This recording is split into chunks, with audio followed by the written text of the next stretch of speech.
Habari za saizi. Kuna wadogo zangu baadhi wamenitafuta wakaniambia, Mswaksi, tumeona tangazo kwenye page ya uhamiaji.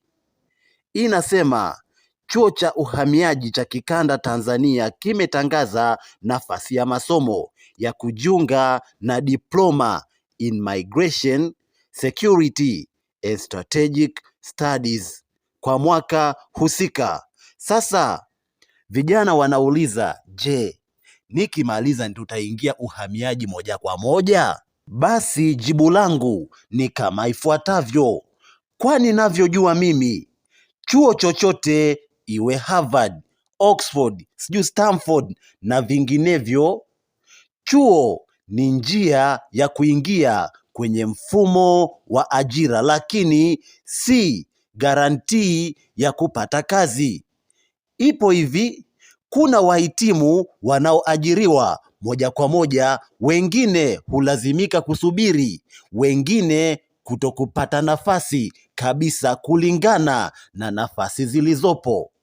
Ajira hutegemea vitu kama uhitaji wa serikali, nidhamu pamoja na sifa zako nyinginezo ulizonazo kipindi ulizozionyesha wakati upo kwenye mafunzo au chuoni. Lakini hii kozi ya Diploma in Migration, Security and Strategic Studies, hii ni kozi nzuri sana ya kipekee, hasa kwa mtu anayevutiwa na masuala ya ulinzi.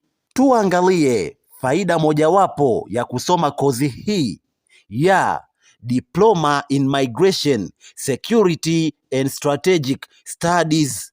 Moja ya faida ni mfano, idara ya uhamiaji wakitoa nafasi, wewe utakuwa na utofauti ukilinganisha na waombaji wengine. Kwa hiyo wewe utakuwa na advantage kubwa tofauti na waombaji ambao hawajasoma masomo hayo ya Diploma in Migration, Security and Strategic Studies. Faida nyingineyo ni unaweza kufanya kazi kwenye shirika la kimataifa na uhamiaji au shirika la Umoja wa Mataifa la wakimbizi. Kwa hiyo isiwe tu focus iwe kuajiriwa hapa Tanzania, kwa sababu kama tunavyojua swala la uhamiaji, swala la wakimbizi, swala la mambo ya uhamiaji ni maswala mtambuka.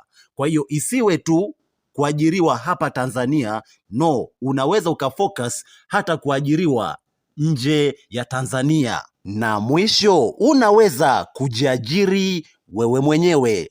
Mfano, ukafungua kampuni yako inayohusika na mambo ya ushauri wa uhamiaji pamoja na mambo ya visa, kwa sababu umeishapata elimu.